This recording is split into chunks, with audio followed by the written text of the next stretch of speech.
It is going well. We have had graduates at Pelican Bay, which is very encouraging. Inmates finishing education courses, finishing family reunification or life skill courses.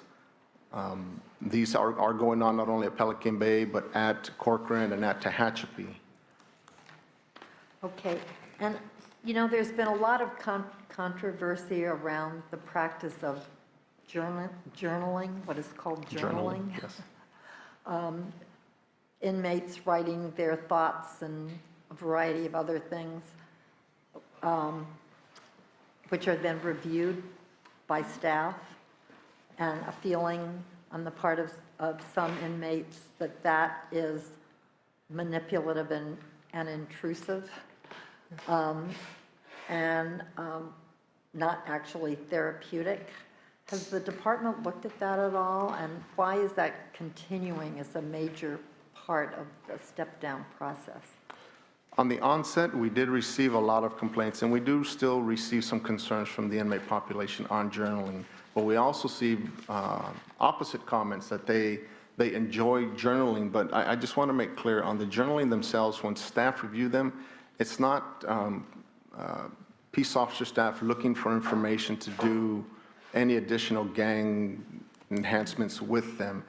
They're not checked or graded. They're given back to the inmate. The inmate, we encourage them to keep them for future reference and thoughts to look back on. But it's not that custody staff, correctional officers, IGIs are going in and looking. It is not a hard and fast, you know, you must complete thoroughly. If you're journaling somewhat, the facilitators through Division of Rehabilitative Programs review them, they talk it over with them. Even if the inmate comes out and they just want to talk how they didn't answer anything, the CC2, the facilitator will talk, why didn't you fill it out? And we do receive feedback. Hey, I'm old, this is not my thing, I'm not used to this, I don't like talking about my feelings, but we understand why we're doing it. So the concern is still there, but we also do receive positive feedback from the inmate population about the journals. I think journaling is a wonderful technique. I've seen it used in school settings, Correct. and it's terrific.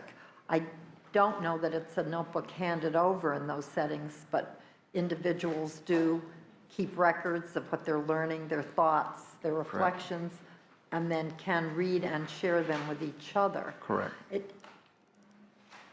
I do think this is something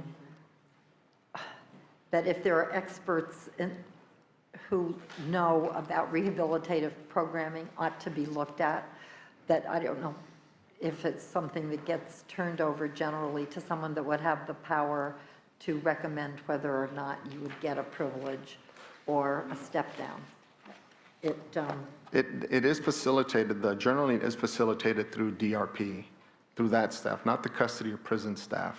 It's the which staff? The Division of Rehabilitative Program Okay. staff, not the prison So staff. it's an outside person that comes in and works with them? It is the facilitators of the step-down program through DRP. So it's not an outside vendor or someone like that. Those are the 10 you just hired. Correct, the 10 that Mr. Burton just talked about. And Ben, I just do have another program. I know that you have the STG1 designation for a number of criminal gangs that appear to be broken down ethnically or racially into groups. And after the hunger strike, or during the hunger strike, there was a letter that came out signed by the leadership of those groups talking about transcending these ethnic or racial barriers and wanting to work toward a more greater understanding. Has anything come of that in any way? That's the Cease to Aggressions document that came out of Pelican Bay. In concept, the Cease to Aggressions policy is welcomed. Of course, we want everyone to coexist and program. That's what I thought. I truly enjoy it. Yeah. You know, the concept itself. The only concern is the enforcement of any violation of that Cease to Aggressions policy. It's a policy that the inmates themselves discuss and come to a consensus. This isn't good for anybody, which is good. We acknowledge that. We would like all the inmates to acknowledge that. However, it came at a time to where I would hope that the inmates, if someone does violate it for some reason and there is tensions amongst these groups, and we can do a reminder, but as far as the department embracing it and making it into policy, it did come from the STG groups within Pelican Bay. So, where is the enforcement arm of that? Do we write a rules violation report? Do we counsel them on their own documents? So we've thought about and discussed it, but it's one of those items that it's good to acknowledge and remind, but how do we codify that into our departmental regulation? Yeah, or how in fact would we encourage that to be an attitude, because we know that racial conflict has been not only prevalent in our prisons, but sometimes deliberately reinforced through housing, designating housing by racial groups and that kind of thing. And if I may, where we've seen the most progress in that area of rehabilitation has been these restorative groups. And there are various ones. They're not at all the prisons. They're at some of the prisons, but we've seen a real breakdown, I know, for example, at San Quentin amongst racial groups, because they're going into these groups where that understanding is fostered beyond the racial lines, and they're coming back out and sharing that with other people on, the main line. And so while that's not specific within regs or anything like that, I think that to the degree that the department and the wardens and the staff can support that type of programming, hopefully it will result in the same breakdown of those racial animosities. I can say that we have seen quite a decrease in our modified programs. We have seen a decrease in violence. There is still violence out there, but there is a decrease to where it's become, we're able to afford more rehabilitative programs because there's less modified due to violence. Okay, thank you very much. Are there any questions from members of the subcommittee? Yes, I have. Yeah. The segregated housing units, there are referrals that go from your segregated housing units when somebody gets to the point where they have to be sent over to the state hospital, correct? And there are people that their condition is such that they get transferred to the state hospital. Is that correct? Correct. Okay, that's called Coleman referral. Is that the phrase? What do you call that? When It somebody's is referred over, when they leave your facility and then they get sent over to the state hospital. What's that called? It would be a DSH referral, so they go to the. So I'd like to know, like, how many of those have come from the segregated housing unit that were sent from segregated housing units to the state hospital.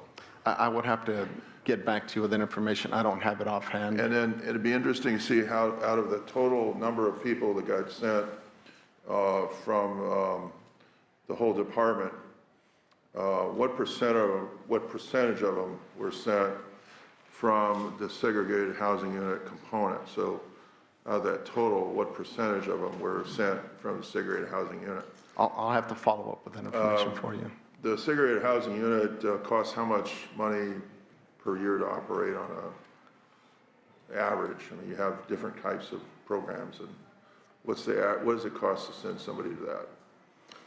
I don't have that figure broken down by inmate. I can give you institutional budgets for Pelican Bay, Corcoran, Yeah, Shoe.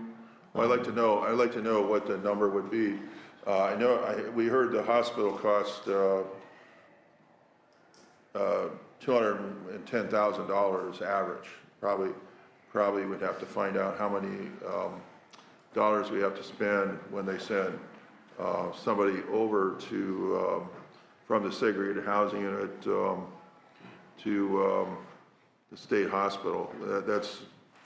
It's not your department, but we're the legislature, and we have to Right. review all the I'd be departments. happy to So follow up. it might be interesting. And then when they do that, is that considered a step up or a step down, or what is that considered? It's considered sort of a step up, isn't it, that they can't? They would not, they would participate, they would receive their mental health treatment at the DSH. There wouldn't be a step-down program at DSH for them. They would Yeah. would be concerned with their mental health at that point. So the clinical diagnosis would be that they are at a point where they can't exist in your facility, and you have to send them to the state hospital. Is that correct? That the mental health, So the condition would yeah. generally be worse. Correct.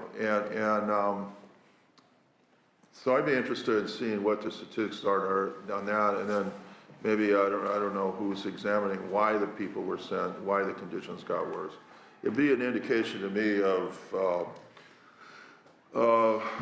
kind of a trend of if you're sending less or more, hopefully you send less, because if you send less over time, that would be an indication that things are getting a little bit better and overall versus if it was more. I'd be interested in like looking at from year to year how that jumped around in terms of those numbers. It'd be interesting to me to evaluate that, because if they were sent over there and their cost of your average cost of your segregated housing unit is less than $210,000, that means an incurred cost to the state of a higher amount of money. So I'd be, that's why I'm concerned Okay. about that. So I have to look at those numbers to ascertain the relevance of your programs, whether or not they're successful or not. Okay, Okay, so thank you very much. thank you. Thank you, and I think, Thank you. oh, are there comments from the public on this animal? Yeah. Madam Chair and members, Laura Magnani with the American Friends Service Committee.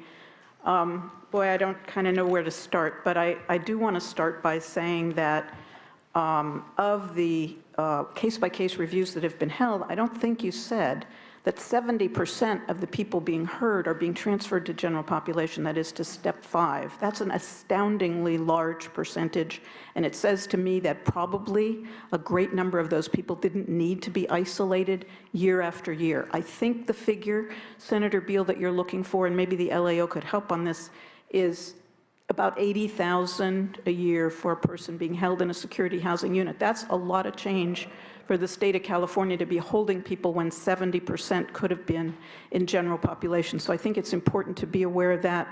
Also, I hope I'm wrong about this, but it is my understanding that in the step-down program, the only programming people get until they get to step 4 is the journals. All of that education stuff, if you're in a security housing unit, you only have access to that if you can afford it yourself. It's not something the department is providing educational services to people. The only program, and I put it in quotes, are the journals which people are doing isolated in their own cell. There's no opportunity for interaction, which is what the Hancock bill would have called for, until you get to step 4. And yes, the people in step 4 are appreciating that, the yard time and the interaction time.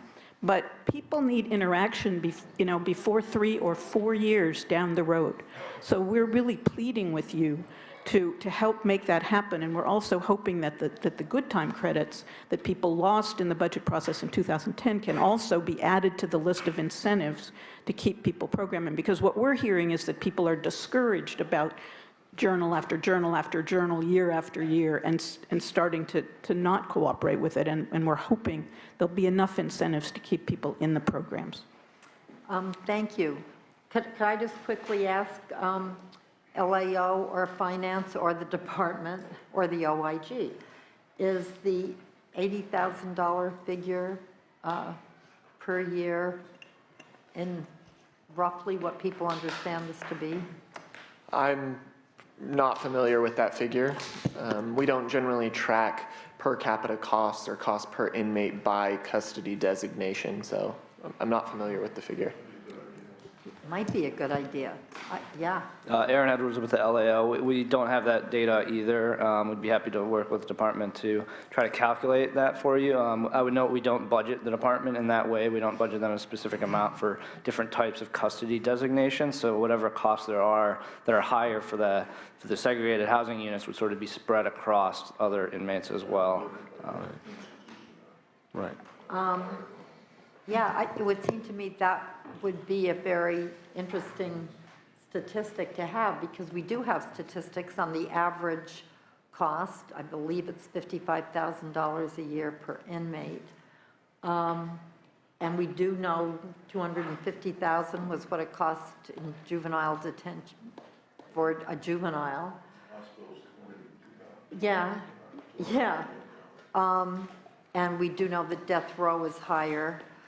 So I can't believe somebody somewhere in the depths of your institution I'm hasn't sure we can figured break this something out. And I would appreciate it if, yeah, the committee could know that.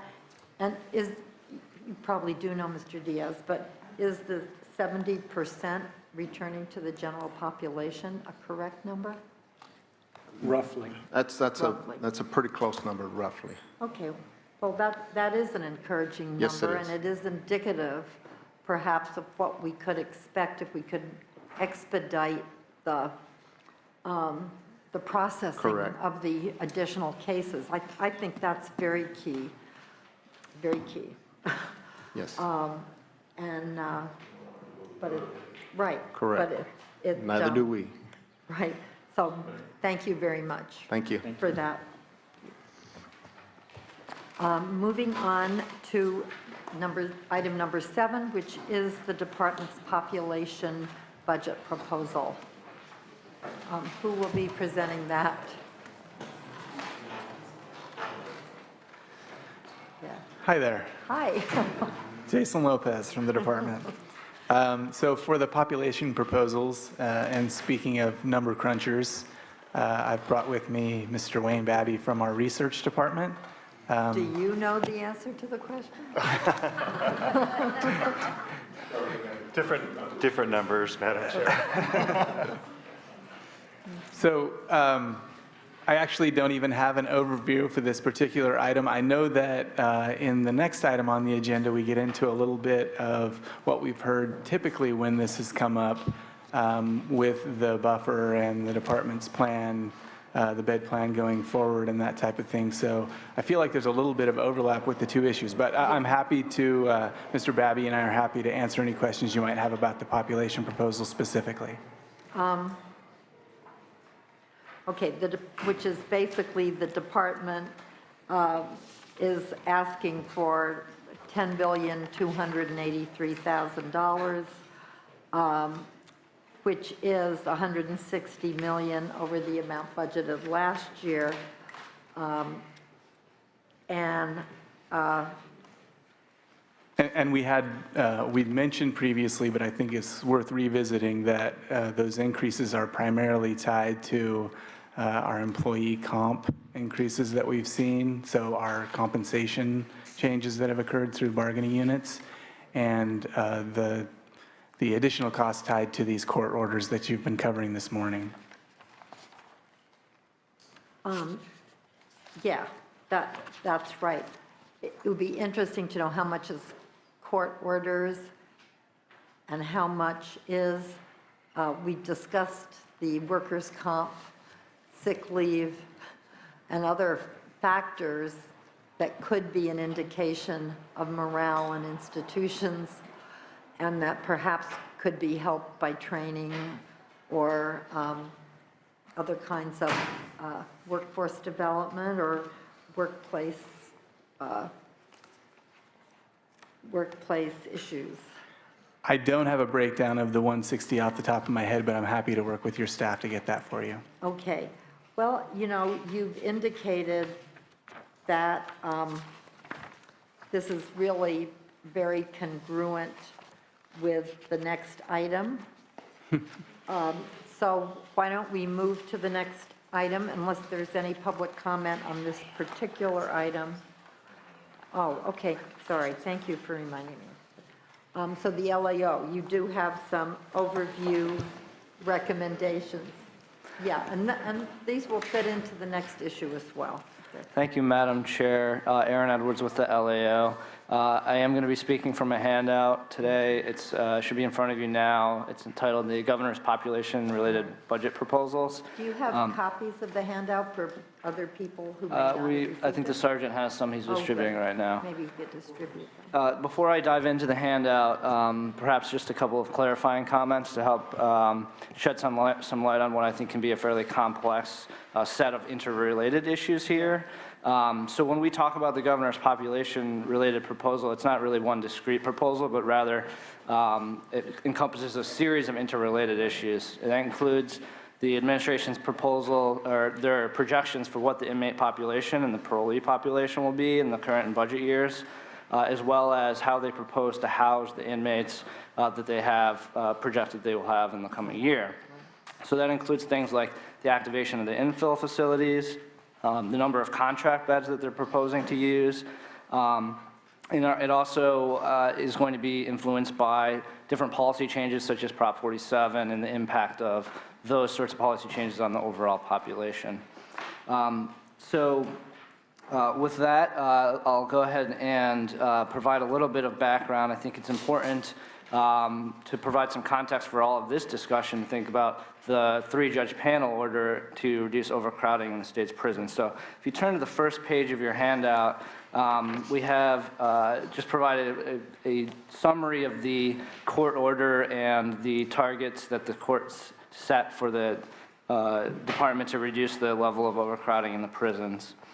So that's provided in the figure on the top of the page. And I should say, a lot of this will probably sound familiar because we did, just to underscore how interrelated these issues are, when we talked about Prop 47 impacts a few weeks ago in this committee, we covered a lot of these issues. So feel free to let me know if I'm providing too much of a refresher here. But so with respect to the population cap, the administration has been, in order to make sure that we don't exceed the cap at any point in time, they've reduced the population in the 34 prisons to thousands of inmates below what that cap is set at. So for example, in the period between June and November of the current year, the administration maintained what we would call a buffer of about 2,000 beds, so that at any point in time they didn't come within even 1,000 beds of exceeding that cap. The state right now is currently in compliance. The most recent figures we have are from April 8th, and at that point the population in the state prisons was about 112,000, and that equates to about 5,200 inmates below what the current population cap is. It's also about 1,900 inmates below what the final population cap will be on February 28th of 2016. Just to emphasize that point, what that means is if the population remains the same as it is today over the next year, then the administration would have complied with the court order and have about a 2,000 bed buffer underneath the cap. And that's without even the activation of the infill facilities that is proposed for the budget year. So now turning to the second page of the handout, I'll provide a brief summary of some of the population-related proposals in the budget this year. So the figure at the top of this page provides a summary of some of the major areas of population-related adjustments. And just by way of background here, as part of the governor's January budget, each year the administration requests modifications to its budget based on changes in the parole and inmate populations. The administration then adjusts these requests at the May revise each year, so that should be coming within the next few weeks. So as can be seen in the figure on page 2 here, the administration is proposing a net increase of $58.5 million in the 2015-16 budget year. And the majority of those costs are related to the activation of the new infill bed facilities at Mule Creek State Prison and R.J. Donovan Prison. Those increases are then partially offset by a projected decrease in the inmate population of about 1,900 inmates, and that's primarily due to Proposition 47. If you'll turn to the third page of the handout, I'll provide a summary of the governor's proposals for complying with the court-ordered population cap. So as I said, the administration is projecting compliance with the population cap throughout the budget year, and that's partially due to this projected decline in the inmate population, but it also depends on a couple of other factors, in particular, the number of contract beds that the administration is maintaining, as well as the design capacity of the 34 state prisons. And the administration's budget includes proposals that will affect both of those issues. In particular, they're requesting a slight increase in the level of contract bed funding to $495 million in the budget year. That's an increase of about 4% over the revised current year level, and would fund nearly 16,000 contract beds. In addition, as I covered on the previous page, the administration is requesting the activation of some new infill bed facilities. It would be a total of $36 million in the budget year for the activation of 2,400 beds, 2 infill facilities at Mule Creek and 1 at R.J. Donovan. At the design capacity cap of 137.5%, those 2,400 beds can be overcrowded up to house 3,300 inmates. If you'll turn now to the fourth page of your handout, I think it's important to understand part of the rationale behind the administration's proposals for complying with the court-ordered population cap. In particular, they note that there are several uncertainties that their proposal is attempting to deal with. For one thing, the population projections in the budget year are subject to an unusual amount of uncertainty due to the fact that Proposition 47 will have significant impacts on the population, and it's difficult to estimate at this time what exactly what that impact will be. In addition to that, the timing of the activation of the new prison facilities, according to the administration, is subject to some uncertainty.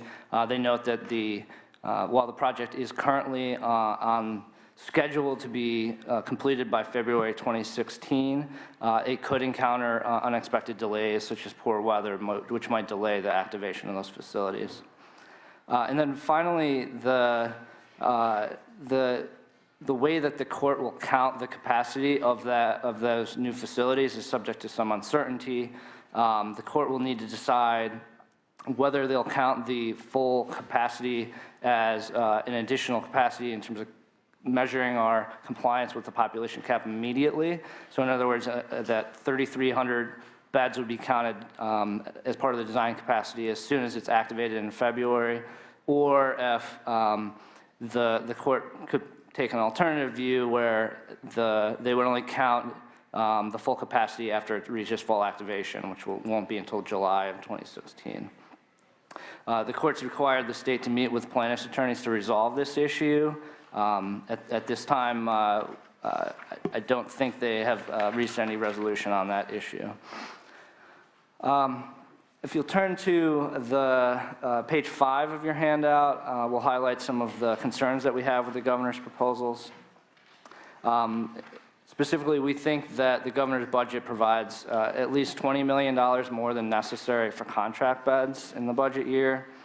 That amount could be even greater, depending on whether the infill facilities are activated on time and how the court counts that new capacity. The reason for this is that the administration is proposing to maintain what we think is probably an unreasonably large buffer. As I noticed earlier, the current buffer stands at over 5,000 beds. Based on the administration's population projections, they would be maintaining about a buffer of about 4,300 on average over the budget year. The reason that's important is because these contract beds are significantly more costly than housing inmates in the state prison. So we pay about $28,000 on average for a contract bed, If an inmate is taken out of that contract bed and instead put in a state prison, we spend about $9,500 to add that additional inmate. So the difference there, nearly $20,000, is what the state could be saving by moving inmates out of contract beds into state prisons. So to provide an illustrative example here, if the department maintained a buffer in the budget year of about 2,500 beds, which is similar to the buffer they maintained for the first part of this, the current budget year, they could easily achieve tens of millions of dollars in savings from what they're proposing in the budget. In addition to that, we think there could be some operational savings if the infill facilities are in fact delayed. The administration would then need to maintain some higher level of contract beds to ensure that we don't exceed that cap. However, whatever delays there are in those infill facilities would likely lead to some savings, as if the facilities are empty, obviously there wouldn't be cost to guard the inmates in those facilities, for example, and some of those savings could then be shifted to pay for whatever higher level of contract beds are needed. And then finally, turning now to page 6, I should note that everything that I've just described to you in terms of those savings estimates, that's all based on the administration's population projections. And the savings could be even higher if the population projections are off. And in fact, we think that the population estimates from the administration this year are probably high. In particular, our analysis indicates that they're probably underestimating the impact of Proposition 47. To the extent that that's true, that could lead to millions of dollars in additional savings beyond what we've already described to you. If you'll turn to page 7, our other main concern with the administration's proposals at this point is that the administration has not provided their long-term population projections. So we think in the longer term, beyond the budget year, the legislature will really have some options at its disposal. If the population declines as a result of Proposition 47, you could consider permanently reducing your use of contract beds, or even possibly weighing the option of closing a state prison. But in order to know what those options are and what the appropriate course of action would be, it's important to know what the long-term population projections are showing us. And so without that information, it's impossible for you to really make an informed decision about the best way to adjust prison capacity in the future. So with that, I'll turn to our recommendations on the final page of the handout. First, we are recommending that the legislature withhold approval of the contract bed fundings pending some additional justification from the administration. As we noted, we think the legislature could reduce the proposed contract bed funding level by at least $20 million by directing the department to take inmates out of the contract beds and put them into the state prisons. That amount could be even greater depending on the timing of the activation of those infill beds, how the court counts that capacity, and how the actual inmate population compares to the administration's projections. So we are recommending the legislature not approve the proposed contract bed amount at this time until the department provides information on, first, how the population projections in the current year are actually comparing to what the projections are, as well as whether the infill facilities are still on track to be opened as scheduled, and the status of whatever negotiations they've been engaged with plaintiffs' attorneys about how to count the additional capacity from those facilities. And then our final recommendation is that we think the legislature should direct CDCR to provide those long-term population projections so that you'll have the information that you need to assess what sort of options you have in the longer term to adjust prison capacity in the event that the population does continue to decline. That concludes my remarks. I'm happy to take any questions you have. Thank you. Are there any questions from members of the committee? Is there a way we can get like a range of expected population over the next year or two? So we can say there's a high range, a low range, Is that something that could be done on is that feasible?